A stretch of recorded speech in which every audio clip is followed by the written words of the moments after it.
बटी जाई है घरवा आंगन हो, अरे बटी जाई है घरवा आंगन, बटे जाई पाई पाई हो।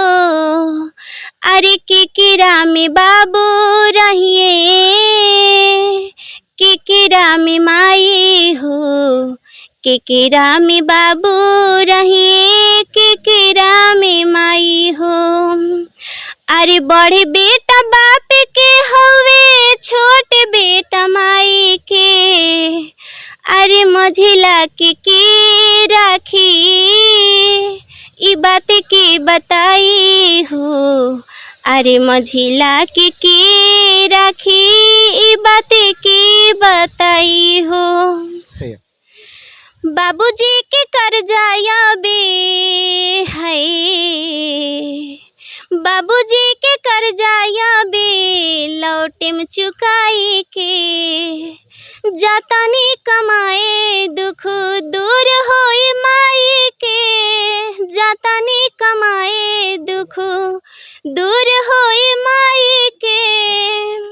भले खाना खाए पड़ी हाथ से बनाई के, जातानी कमाए दुख दूर होई माई के, जातानी कमाए। अरे स्क्रीन पे एक सिंगर दिखाई दे रही हैं जो एक गरीब परिवार से आती हैं और इनकी कहानी सुनकर आप भी हो जाएंगे हैरान। इनकी आखिर जो गाना गाने का जो नाशा था हद तक पार कर गई और इन्होंने जैसे बताया कि किस्त में जैसे समूह से पैसा उठता है, इन्हीं से जानकारी लेते हैं कि आखिर उसमें कितना पैसा उठा और कितना इस सिंगिंग लाइन में अपना मतलब गाना चहकाने के लिए खर्चा कर दे। सबसे पहले आपका स्वागत है। सबसे पहले चंपारण सफ़र न्यूज़ के चैनल के माध्यम से जितना भी दर्शक देख रहे हैं मेरे को ना, सबको हाथ जोड़ के प्रणाम है उनको, मेरे प्यारी बहन और भाई को। क्या बर्बादी हुआ जो समूह के बारे में बता रही हैं कि समूह का जो पैसा उठा वो कहाँ खर्चा हो गया? खर्चा हमारा स्टूडियो में ही हो गया। चैनल तो 10,000 का बन गया, बचा उसमें से तो वो भी गाना में ही लग गया। तो हमारे पास, हमको पता नहीं था कि ज़्यादा पैसा कितना पैसा खर्चा हुआ? 35,000 का लोन उठाए थे, 30-35 ऐसा ही, तो पूरा मतलब कि लग गया। लोन उठाकर गाना गाती हैं और सारा पैसा स्टूडियो वाले को दे देती है और चैनल बनवाने में खर्चा हो जाता है, उसके बाद भी वायरल नहीं होती है। और इनका कैसा गाना है आपको भी सुनवाते हैं कि आखिर आजकल के ट्रेंडिंग गाना में जब तक चटकदार या फटकदार कुछ नहीं होता है आप लोग भी पसंद नहीं करते हैं। बटी जाई है घरवा आंगन हो, अरे बटी जाई है घरवा आंगन, बटे जाए पाई पाई हो। अरे किकिरा में बाबू रहिए, किकिरा में माई हो, किकिरा में बाबू रहिए, किकिरा में माई हो।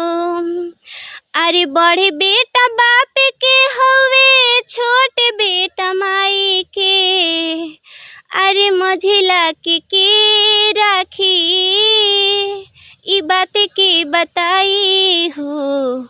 अरे मझिला की राखी ई बात की बताई हो।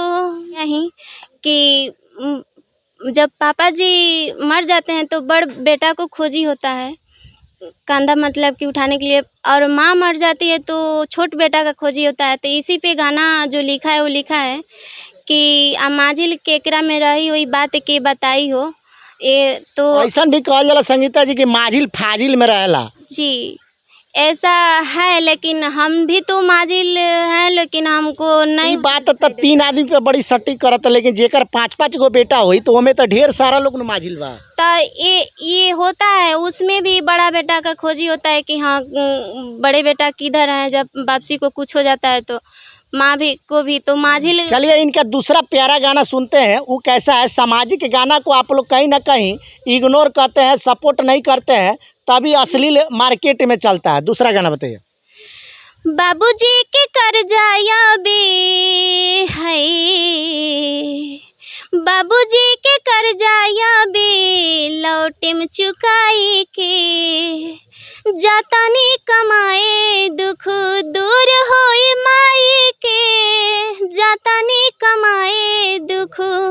दूर होई माई के भले खाना खाए पड़ी हाथ से बनाई के जातानी कमाए दुख दूर होई माई के जातानी कमाए।